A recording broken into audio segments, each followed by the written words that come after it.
तो आदाब, नमस्कार, गुड इवनिंग, सत श्री अकाल। एक बार फिर आप तमाम लोगों का स्वागत है क्राइम तक की कहानी के इस एपिसोड में। उम्मीद है पूरी फैमिली अच्छी होगी, अपना ख्याल रख रही होगी।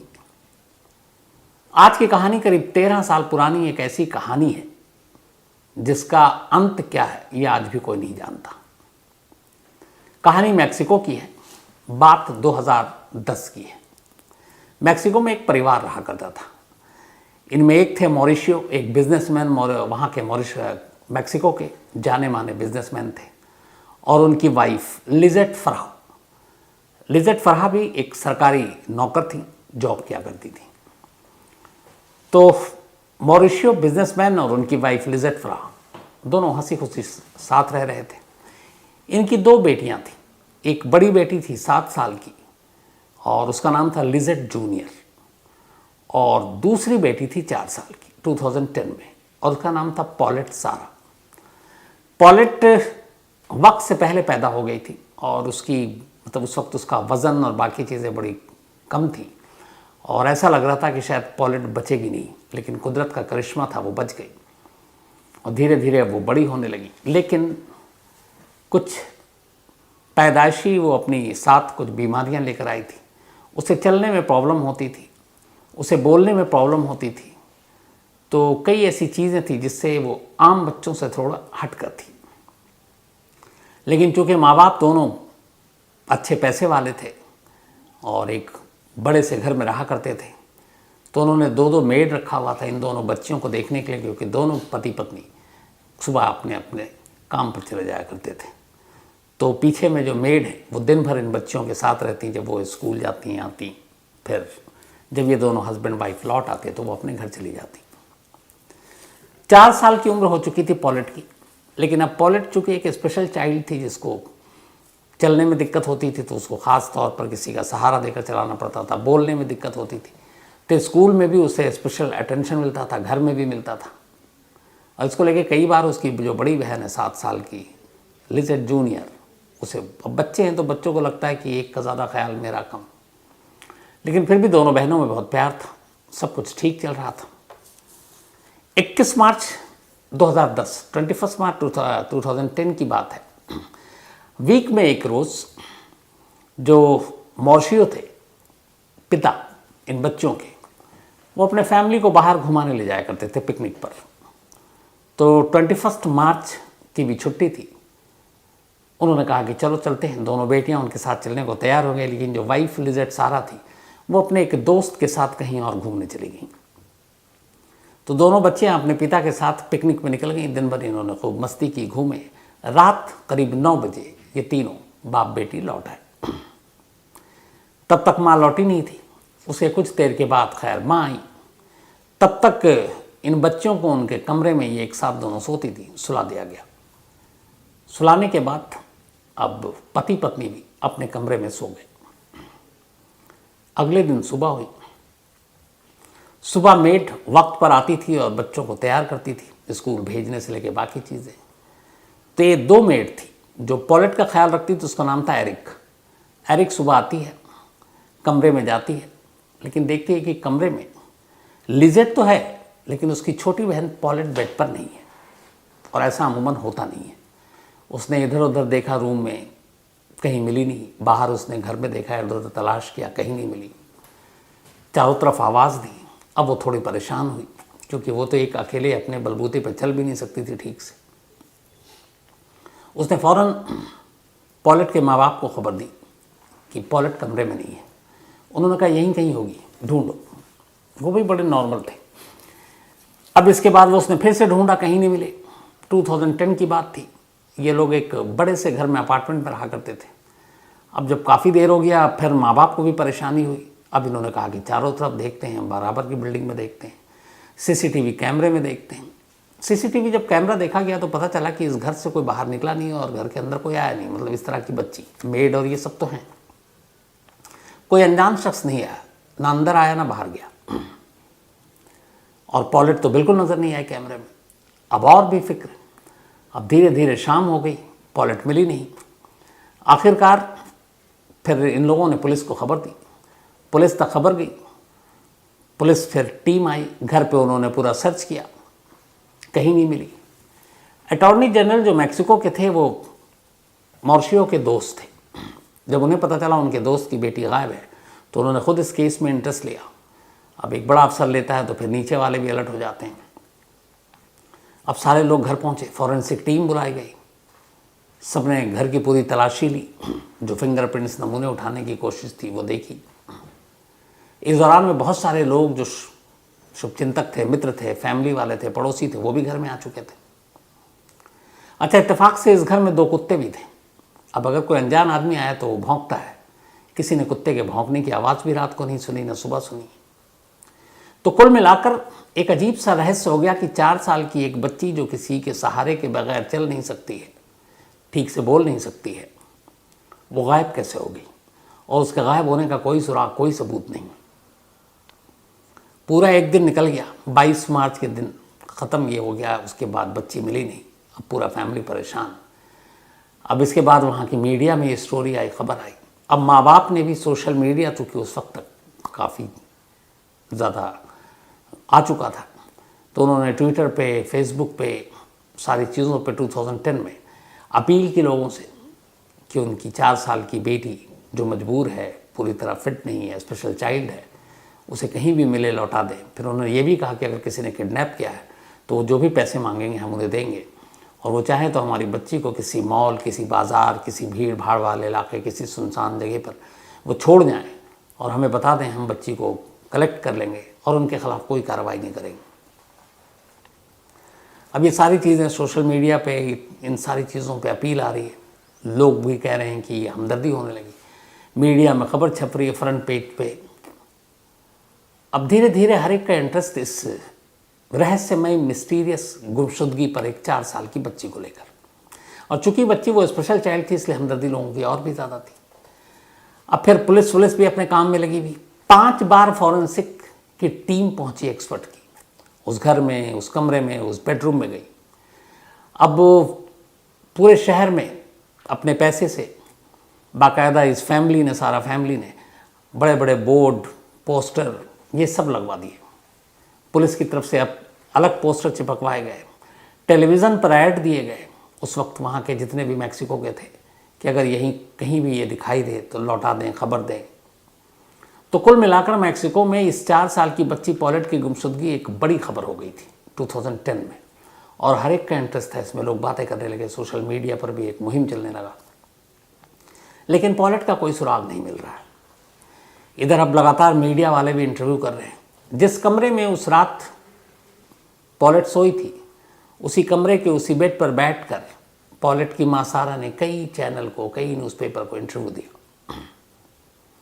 बहुत सारे लोग उस कमरे में आए, फॉरेंसिक की टीम आई, पुलिस गई, डॉग स्क्वाड को लेकर गई, लेकिन कोई सुराग नहीं। हर तरह से कोशिश कर ली, लेकिन कुछ पता नहीं। रैंसम के लिए कोई कॉल भी नहीं आ रहा है, क्योंकि ठीक ठाक पैसे वाले थी ये फैमिली, कि शायद फिरौती के लिए कॉल आए, वो भी नहीं आया। दिन पर दिन बीतता जा रहा है, पॉलेट का कोई सुराग नहीं मिल रहा है। 9 दिन बीत गए। 21 मार्च 2010, 21 मार्च 2010 की रात वो सोई थी और आखिरी बार दिखी थी। अब 31 बल्कि 30 मार्च की तारीख आ गई। 9 दिन बीत गए, पॉलेट की ना कोई खबर मिली, ना रैंसम के लिए कोई कॉल आया, ना कोई ऐसी बॉडी मिली कि वो जिंदा है, मर गई, कोई पता नहीं। 9 दिन के बाद, अच्छा इस दौरान में ये हुआ कि बहुत सारे लोग शक और सवाल करने लगे कि क्योंकि सीसीटीवी कैमरे में कोई पॉलेट को बाहर जाते हुए कहीं से भी उस घर से दिखाई नहीं दे रही है, उस घर में किसी की एंट्री दिखाई नहीं दे रही है। जो घर के बाकी लोग हैं वो सब आ रहे हैं, जा रहे हैं, तो एक घर के अंदर से पॉलेट गायब है और वो बाहर किसी कैमरे में कैद नहीं है, तो ये शक भी हो रहा है। इस दौरान में ख़ास तौर पर ये जो माँ बाप थे, इन दोनों के कई बयान भी अलग अलग न्यूज़ चैनल पर, अखबारों में अलग अलग बयान थे। कभी ऐसा इतने बजे सोई नहीं, ये कपड़े पहने हुई थी, उसको लेकर भी अब बातें होने लगी और ऐसा लगा कि माँ बाप झूठ बोल रहे हैं।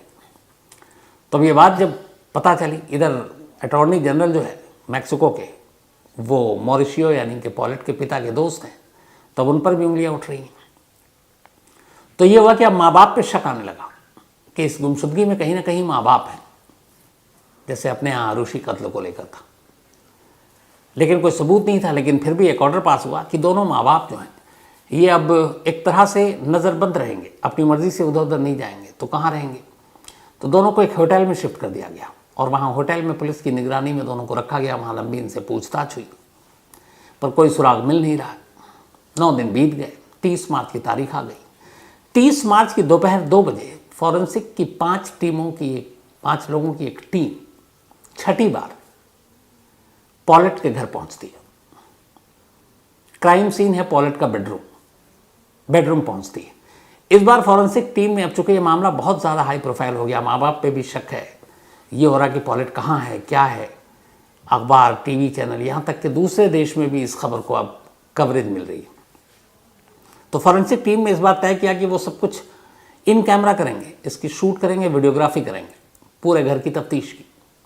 कैमरा चालू था। फॉरेंसिक की टीम पॉलेट के बेडरूम में पहुंची, पूरे घर की तलाशी लेते लेते। बेडरूम में जाने के बाद उन्होंने सारी चीज़ों को शूट करना शुरू किया और अचानक उस बेड का जब गद्दा हटाया तो गद्दे और बेड के बीच में चादर में लिपटी हुई पॉलेट मिली, उसी बेड से जिस बेड से वो 9 दिन पहले गायब हुई, उसी बेडरूम से जिस बेडरूम में 9 दिनों के अंदर नामालूम कितने पुलिस वाले, कितने मीडिया वाले, कितनी फॉरेंसिक टीम, कितने मेड, खुद हस्बैंड वाइफ, ये सब गए। 9 दिन के बाद 4 साल की पॉलेट की लाश उसी बेड में नीचे, गद्दे के नीचे और बेड के दरमियान पड़ी मिलती है और ये कैमरे में कैद हो जाता है, क्योंकि सब कुछ शूट चल रहा था। अब जब ये मिला तो हड़कंप मच गया, खबर लीक हो गई। एक बच्ची जिसको 9 दिन से तलाश किया जा रहा है, जो घर के बाहर किसी कैमरे में दिखाई नहीं दे रही है, और उसी बच्ची की लाश एक रूम से, उस रूम से मिलती है जहां वो आखिरी बार सो रही थी। और उस रूम में उस दौरान सैकड़ों लोग गए और सैकड़ों लोगों में से किसी की नजर नहीं पड़ी। उस गद्दे पर, जिस गद्दे के नीचे वो लाश रखी हुई थी, उसी गद्दे पर बैठकर पॉलेट की मां ने नामालूम कितने अखबारों को और चैनल को इंटरव्यू दिया और उसी गद्दे के नीचे से 9 दिन बाद पॉलेट की लाश मिलती है। अब यह खबर और सनसनीखेज हो जाती है। अब यहां पर उंगलियां उठनी शुरू होती हैं कि पॉलेट की लाश घर के अंदर है, कैसे? पहले से है, पहले दिन से है, गद्दे के नीचे जाकर और बेड के नीचे फंसकर दम घुटने से उसकी मौत हो गई। लेकिन अगर पहले से है तो 9 दिन के बाद लाश के सड़ने की बू आनी चाहिए। लगातार लोग जा रहे थे, ऐसी कोई स्मेल नहीं आई। उस बेड पर बैठकर उसकी मां ने इंटरव्यू दिया, बाकी लोग भी बैठे, उन्हें कभी एहसास नहीं हुआ कि इस बेड के नीचे कुछ हो सकता है। 5 बार फॉरेंसिक की टीम आई, उस बेड से गायब हुई, उसने तमाम नमूने लिए, फिर भी उसकी उस बेड और गद्दे के बीच की ये जो रहस्यमय चीजें थी वो नहीं समझ पाए। तो आखिर मामला था क्या? शक में घेरे में कौन है?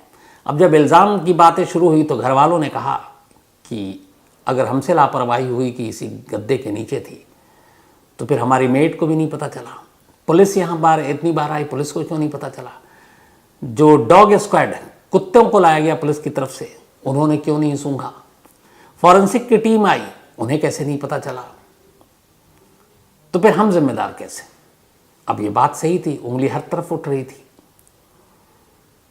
अब लेकिन यहां पे सबसे बड़ा सवाल ये था कि इस लाश को पहले से यहां पर मतलब थी, पहले दिन से, या फिर कहीं और मर्डर करने के बाद इसको आखिरी 1-2 दिन पहले लाकर गद्दे के नीचे डाला गया। अब सबकी निगाहें पोस्टमार्टम रिपोर्ट पर थी, क्योंकि पोस्टमार्टम रिपोर्ट मौत की तारीख बता सकती थी। अब पोस्टमार्टम रिपोर्ट आई, उसने इस केस को और भी उलझा दिया। पहले पोस्टमार्टम रिपोर्ट ने कहा कि पॉलेट की मौत 26 मार्च को हुई है, जबकि वो 22 मार्च की सुबह से गायब थी, 21 मार्च की रात उसे आखिरी बार देखा गया। अब कहा गया कि 26 मार्च को उसकी मौत हुई है। इसका मतलब है कि 22 से 26 तक वो जिंदा थी, घर के बाहर गई नहीं। तो फिर 4 दिन तक वो घर में थी और 4 दिन बाद उसका कत्ल हुआ, क्योंकि 30 मार्च को उसकी लाश मिली। अब इस पोस्टमार्टम रिपोर्ट को लेकर फिर हंगामा हुआ। फिर एक और पैनल बैठी, जैसे अपने देश में कई बार होता है। जब दूसरी पैनल बैठी तब उस पैनल ने उस पोस्टमार्टम रिपोर्ट की तारीख को लेकर फिर एक नया वो दिया। उसने कहा नहीं, 26 मार्च को नहीं, बल्कि पॉलेट की मौत 21 से 26 मार्च के दरमियान हुई है।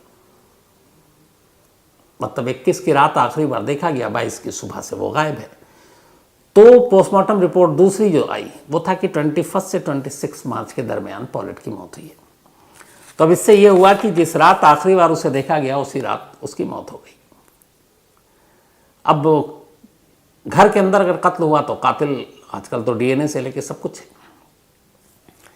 अब उसकी सारी चीजें सैंपल ली गई तो पता चला कि उस घर के अंदर फिंगरप्रिंट, फुटप्रिंट यानी हाथ के पैर के डीएनए 100 से ज़्यादा लोगों के थे, क्योंकि लगातार आ रहे थे लोग, पुलिस वाले।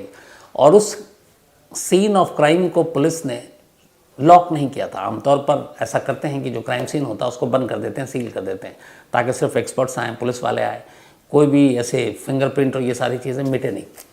लेकिन वहाँ उन्होंने उस क्राइम सीन को लॉक नहीं किया था। वो बेडरूम जो ही खुला हुआ था पहले दिन से ही, 22 मार्च से लेकर लगातार।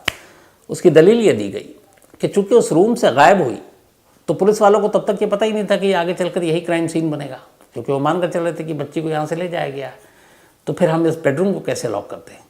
क्राइम सीन तो ये 30 मार्च को बना, 9वें दिन। खैर ये दलील थी। तो जितने भी बाकी फिंगरप्रिंट्स और फुटप्रिंट्स निकाले गए उससे कोई मतलब मदद नहीं मिली। जो बॉडी पे भी जितनी चीज़ें थी पॉलेट के, कुछ उसके गले पर, कुछ हाथ में, जांघों पर निशान मिले, लेकिन वो किसी के मतलब उससे मैच नहीं किए जितने भी उनके पास प्रिंट्स थे। अब सवाल यह था कि पॉलेट की फिर मौत कैसे हुई, उसका कातिल कौन है और क्या यह कत्ल हुआ था। अब इसको लेकर इन्वेस्टिगेशन शुरू हुई। सबसे पहला शक गया पॉलेट की मां लिजेट सारा फरहा पे। उसकी वजह क्या थी? जो पहली सस्पेक्ट थी वो थी पॉलेट की मां। पॉलेट की मां के ऊपर इसलिए शक गया जब पुलिस ने पूरी जांच की कि जब पॉलेट पैदा हुई, चूंकि वो एक स्पेशल चाइल्ड थी, उसको हर वक्त किसी के सहारे की ज़रूरत होती थी, और लिजेट फरहा एक अपनी आज़ाद ज़िंदगी के बीच में कोई रुकावट पसंद नहीं करती थी। और कहते हैं कि उसका एक दोस्त भी था और उसके साथ उसका रिलेशन भी था। वो जॉब भी इसीलिए करती थी जबकि उसको ज़रूरत नहीं थी, क्योंकि हस्बैंड के पास बेइंतहा पैसे थे, बिजनेसमैन था। लेकिन वो चूँकि अपनी एक अलग ज़िंदगी जीना चाहती थी, तो बीच में जब पॉलेट पैदा हुई तो उसे फिर लगा कि ये ज़्यादा वक्त मांग रही है मुझसे, क्योंकि स्पेशल चाइल्ड थी, ज़्यादा ध्यान देना था, और जो उसकी आज़ादी है उसमें वो एक तरह से विघन पैदा कर रही है। तो पॉलेट के साथ ज़्यादा वक्त गुजारना, उसका ख्याल रखना उसे गवारा नहीं था। अब इन चीज़ों को उस वक्त फिर मीडिया वालों ने उसकी एक लाइन से निकाली जो पॉलेट की गुमशुदगी के तीसरे दिन एक इंटरव्यू में कहा था लिजेट ने। लिजेट फरहा ने कहा था, जब उससे पूछा गया, उसकी बेटी तब तक गायब है, कहाँ है नहीं मालूम है, तो उसने कहा कोई बात नहीं, मेरी एक बेटी अगर गुम हो गई, मेरे पास अभी दूसरी बेटी है। तो बड़ा वहाँ पे मैक्सिको में भी लोगों को अजीब लगा कि एक माँ ऐसा कैसे कह सकती है, एक बच्ची गायब और कह रही है कोई बात नहीं। दूसरा, शुरू से उसकी गुमशुदगी के बाद से वो बेहद नॉर्मल थी। मीडिया को और टीवी पर, सोशल मीडिया पर वो बहुत मतलब आगे आकर इंटरव्यू और बयान दे रही थी, और उस वक्त अपने लुक का भी पूरा ध्यान रख रही थी। तो एक जिसकी बच्ची गायब है, जिसको एक दूसरे कहे कि हम मूड में होना चाहिए, वैसा कहीं नहीं दिख रहा था। तो पहला शक इन सारी चीज़ों को लेकर। दूसरा एक शक ये भी था कि एक रोज़ एक इंटरव्यू के दौरान उसी बेडरूम में बैठकर वो जो पॉलेट थी उसके अलग अलग सामान जैसे होते हैं, गुड़िया, गुड्डे, कपड़े, वो दिखा रही थी और याद कर रही थी कि ये मेरी बेटी के हैं, देखिए सारे इसी कमरे में पड़े हुए। उसने एक पैजामा दिखाया, उसने कहा कि ये मेरी बेटी पॉलेट का पैजामा था जो उसने आखिरी वक्त में पहना हुआ था, और ये अब उसकी निशानी रह गई है। अब ये उसने इंटरव्यू में बोला, ये टीवी पर रिकॉर्ड हुआ, चला। 9 दिन के बाद जब उसी बेड के नीचे से वो लाश मिली, पॉलेट ने वही पैजामा पहना हुआ था। अब सवाल ये था कि एक पैजामा जो उसकी माँ 7 दिन 6 दिन पहले दिखा रही कि आखिरी वक्त में उसने पैजामा पहना और ये रहा, तो फिर उसकी लाश पे वही पैजामा कैसे आया? अब ये किसी ने सोचा नहीं था। जब ये जिस रिपोर्टर ने ये चलाया उसका ध्यान गया, उसने गौर से देखा तो उसे बात ये अजीब लगी। उसने फ़ौरन इसको दोबारा टेलीकास्ट किया लाश मिलने के बाद, और ये सवाल उठाया गया कि वो पैजामा जो उस पॉलेट की माँ दिखा रही है, वो पैजामा वापस उसी पॉलेट के जिस्म पर कैसे है। अब यहाँ पे शक गहरा था, लेकिन फिर पॉलेट की माँ ने कहा कि इस पैजामे की 2 जोड़ी है हमारे पास, सेम कलर सेम। हालांकि वो दूसरी जोड़ी कहाँ गई पता नहीं। जब पुलिस की टीम आई, क्या कपड़े पहने थे कभी पॉलेट की माँ ने नहीं बताया। तो ऐसी बहुत सारी चीज़ें थी जो छुपाई बताई नहीं, उसको लेकर पॉलेट के ऊपर शक ज़्यादा था। दूसरा शक पॉलेट के पिता यानी मॉर्शियो पे था। उसकी कहानी ये बताई गई, कुछ कहानियाँ चली कि 21 मार्च को मॉर्शियो अपनी दोनों बेटियों को लेकर एक पिकनिक ट्रिप पर गया, और वहाँ किसी लापरवाही की वजह से, चूँकि वो स्पेशल चाइल्ड थी, चलने फिरने उसको उठाने में हेल्प चाहिए थी, तो शायद एक्सीडेंटली उसकी डेथ हो गई। अब उसे लगा कि मेरे ऊपर ये उंगली उठेगी, तो वो अपनी उस मुर्दा बच्ची को लेकर घर आया और फिर उसने लाकर बेड पे उसको डाल दिया, क्योंकि कहीं और फेंकना नहीं चाहता था, और हो सकता है कि उसी ने उस गद्दे के नीचे डाल दिया। ये एक डाउट था।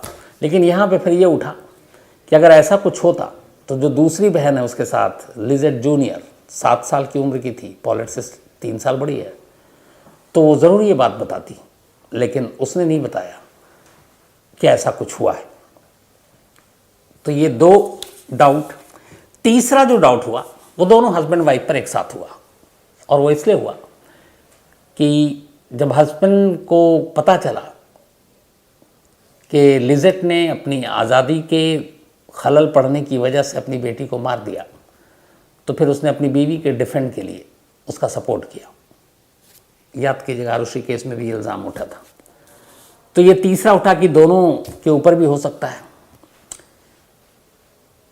पति पत्नी। तो पहला पत्नी पे, दूसरा पति पे, फिर पति पत्नी दोनों पर। इसके बाद चौथी एक थ्योरी आई। चौथी थ्योरी थी एक 7 साल की मासूम बच्ची के ऊपर शक के घेरे में, और वो थी पॉलेट की बड़ी बहन यानी कि लिजेट जूनियर, जिसकी उम्र 7 साल थी। अब इस थ्योरी के पीछे दलील दी गई कि चूंकि पॉलेट एक स्पेशल चाइल्ड थी, उसका ख्याल ज़्यादा रखा जाता था, उसका ज़्यादा केयर किया जाता था। इस बात से जो है लिजेट जेलस होने लगी, उसको जलन होने लगी, और इसीलिए उसने उसको मार डाला। लेकिन इस थ्योरी में भी फिर आया कि 7 साल की उम्र में कैसे कत्ल करना है, ये सब उसे शायद पता नहीं। तो ये चारों थ्योरी धीरे धीरे खारिज कर दी गई। इसके बाद फिर 5वीं थ्योरी आई, और वो 5वीं थ्योरी ये थी कि उस रात पॉलेट सोई, और सोने के बाद वो लुढ़कते हुए जो गद्दा है और बेड के बीच में जो गैप है, उसके ज़रिए वो अंदर चली गई और बेड के नीचे दब गई। तो ये एक्सीडेंटल हुआ, अनजाने में वो पहुंची, और दम घुटने की वजह से, चूँकि वो ज़्यादा खुद से हाथ पैर हिला नहीं सकती थी और गद्दा हेवी था, तो उसके नीचे जाकर फंस गई, और फिर वहीं पे उसने दम तोड़ दिया। उसने निकलने की कोशिश की और उसके चक्कर में वो और अंदर की तरफ चली गई। तो 5वीं थ्योरी थी एक्सीडेंटल। अब 5 थ्योरी पर सारा काम होना लगा, इन्वेस्टिगेशन जारी थी, लेकिन थ्योरी और कहानियाँ तमाम थी, ठीक आरुषि की तरह। सबूत नहीं मिल रहे थे कि आखिर ये मामला क्या हो सकता है। पुलिस अपनी जांच करती रही, एक एक करके सारी थ्योरी पे सारे सबूत उसके खिलाफ जाते गए, कोई सबूत मिला नहीं। फिर इधर जो मेन हस्बैंड मतलब पॉलेट के पिता, उन्हें बाद में चलकर ये डाउट हुआ कि असल में उनकी बेटी पॉलेट के कत्ल के पीछे, मतलब मौत के पीछे उसकी माँ जिम्मेदार, वो अपनी पत्नी को जिम्मेदार मानने लगे। और इसी के बाद फिर उन्होंने अपनी दूसरी बेटी लिजेट की कस्टडी मांगी और कहा कि हम इसके साथ नहीं रहेंगे। दोनों में फिर इस बात को लेकर झगड़ा हुआ, फिर उसके बाद समझौता हुआ। बाद में कोर्ट ने जो पॉलेट है उसको दूसरी बेटी की कस्टडी दे दी। लेकिन पॉलेट की मौत कैसे हुई, हादसा था, कत्ल था या क्या, ये आज 2023 में भी एक राज है, एक रहस्य है। आज तक नहीं मालूम कि पॉलेट एक्सीडेंटली उसकी मौत हुई या फिर कत्ल किया गया था, और कत्ल किया गया था तो कातिल कौन था। और 9 दिन के बाद एक बच्ची की लाश अचानक उसी कमरे में, उसी बेड पर, उसी बेड के ऊपर बिछे गद्दे के नीचे कैसे पहुंच गई। 9 दिन तक उस बच्ची की कोई भी कैमरे में तस्वीर घर के बाहर जाते हुए क्यों नहीं दिखी। यानी 9 दिन तक वो अंदर ही थी और इसके अंदर कोई ना कोई घर वाला था। आज भी मैक्सिको की पुलिस वालों का ये मानना है, एक बड़ा जो तबका है, कि पॉलेट की मौत के जिम्मेदार उसके माँ और बाप में से कोई एक है, लेकिन सबूत नहीं है हमारे पास और इसीलिए केस अनसुलझा है। तो ये थी आज की कहानी। अब कहानी खत्म करूं उससे पहले वही अपना सिलसिला। आज सपना तमांग, इनका बर्थडे है, तो हैप्पी बर्थडे सपना। और ये सुनीता, बल्कि सुनीला सोबोरो ने भेजा है। साथ ही शिवाय सिंह, इनका भी आज जन्मदिन है, तो हैप्पी बर्थडे शिवाय। और ईशान शाह ने भेजा है। आर्यन करकी का भी आज बर्थडे है, उत्तराखंड से ही है, हैप्पी बर्थडे आर्यन। इसके अलावा असरारुल हक, इनका भी आज जन्मदिन है, हैप्पी बर्थडे असरारुल। और फयाज आलम ने भेजा है। प्रीत राजपारा, इनका भी आज बर्थडे है, तो हैप्पी बर्थडे प्रीत। और ये कनानी राकेश ने भेजा है। साथ ही विशाल का भी आज बर्थडे है, तो हैप्पी बर्थडे विशाल, बल्कि इनका कल था, belated happy birthday. Alok Kumar ने भेजा है। काव्या नरूला, इनका भी कल बर्थडे था, तो बिलेटेड हैप्पी बर्थडे काव्या। और ये सचिन निरोला जी की बिटिया हैं। साथ ही नबील, इनका भी कल बर्थडे था, तो happy birthday Nabeel, belated happy birthday. और रीता, इनका भी जन्मदिन है, तो हैप्पी बर्थडे रीता। साथ ही आज हंसाबेन और ईश्वर जी, इन दोनों की एनिवर्सरी है, तो आप दोनों को हैप्पी मैरिज एनिवर्सरी। और किशन दर्जी ने भेजा है, thank you so much Kishan भाई आपके मेल के लिए। सलोनी और अतुल जी की भी आज मैरिज एनिवर्सरी है, तो आप दोनों को भी बहुत बहुत बधाई। और ये प्रफुल्ल ने भेजा है। साथ ही रजनी और राजेंद्र पाल, इनकी भी आज एनिवर्सरी है, तो आप दोनों को भी बहुत बहुत मुबारक। मनीषा ने भेजा है ये। इसके अलावा आकाश द्विवेदी, इन्होंने कहा कि कल की कहानी जो असम की सुनाई थी, माँ और बेटे का कत्ल कर दिया, मतलब एक पत्नी ने अपनी सास और पति का, तो अब और कोई फैमिली में है नहीं, तो जो सारी प्रॉपर्टी उसका ओनर वारिस कौन होगा। तो अगर कोई वसीयत छोड़ी हो तो वो होगा, और अगर वसीयत नहीं है तो फिर जो सबसे नज़दीकी है, जिसको लेके कोई डिस्प्यूट ना हो, वो बन सकता है। जैसे मुझे लगता है इस केस में जो माँ थी, मतलब सास, उन्होंने अपने सारे फाइनेंस और इस सब की जिम्मेदारी अपने भाई को दे रखी थी, वही संभालते थे। तो मुझे लगता है सबसे क्लोजेस्ट और सबसे बड़े दावेदार फिर वही होंगे। साथ ही सुरेंद्र धारीवाल, ये धाणी से हैं, Bikaner. And thank you so much Surendra साहब आपके खूबसूरत मेल के लिए। इमरुल कैश, बिल्कुल आपसे नाराज़ नहीं हूँ, बस कई बार मिस हो जाता है, तो इसलिए आप बुरा ना माने। कैलाश विजय वर्गीय, एक कहानी की फरमाइश की है। दीपक कुमार रे, इन्होंने कहानी की फरमाइश की है। साथ ही सौरभ सिंह, इन्होंने कहानी की फरमाइश की है। Soma Ganguly, thank you so much आपके मेल के लिए। अमन शर्मा, इसके अलावा Karan Garg, thank you so much. साथ ही सामरेंद्र प्रताप स्वाइन, मैं इन्होंने लिखा कि आप आईपैड इस्तेमाल कर रहे हैं, पेपर वेस्ट होता है। तो मैंने पहले भी बताया सामरेंद्र भाई, मैं जो ये पेपर वेस्ट करता नहीं हूँ। ऑलरेडी जो वेस्ट पेपर होता है, जो प्रिंट आउट किसी ने निकाल लिया, उसमें जो जगह खाली होती है, जैसे ये देखिए अब इस पर मैंने 10 से लिखा है, लेकिन ये ऑलरेडी किसी और का है कुछ, तो मैं वेस्ट पेपर का यूज़ जहाँ तक मुमकिन हो वो कर लेता हूँ। मंजीत दास, इन्होंने एक असम की वो स्टोरी कल जो सुनाई थी, शायद वो कही है, लेकिन ऑलरेडी मैं सुना चुका हूँ। साथ ही दोरजी मिजी जी, हैप्पी लोसार, इन्होंने कहा है कि अरुणाचल प्रदेश में कुछ ट्राइब्स ऐसे हैं जो न्यू ईयर उनका वो मनाया जाता है, आज ही के दिन है, तो पूरे आपके प्रदेश के लोगों के लिए हैप्पी लोसार। साथ ही यासीन जौहर, इन्होंने कहानी की फरमाइश की है। निज़ामुद्दीन अंसारी, इसके अलावा सचिन कुमार सरोहा, इन्होंने कहा कि इंग्लैंड में एक शख्स को कई बार फांसी दी गई, लेकिन वो फांसी पे से मरा नहीं, फिर उसे छोड़ दिया गया, उसकी कहानी सुनाएं। तो सचिन साहब, ये कहानी भी मैं सुना चुका हूँ आपको, क्राइम तक की कहानी की लिस्ट में ये मिल जाएगी। तो आज कहानी में इतना ही। अब आपसे मुलाकात होगी कल रात 9 बजे किसी नई कहानी के साथ। तब तक अपना ख्याल रखिएगा। Thank you very much.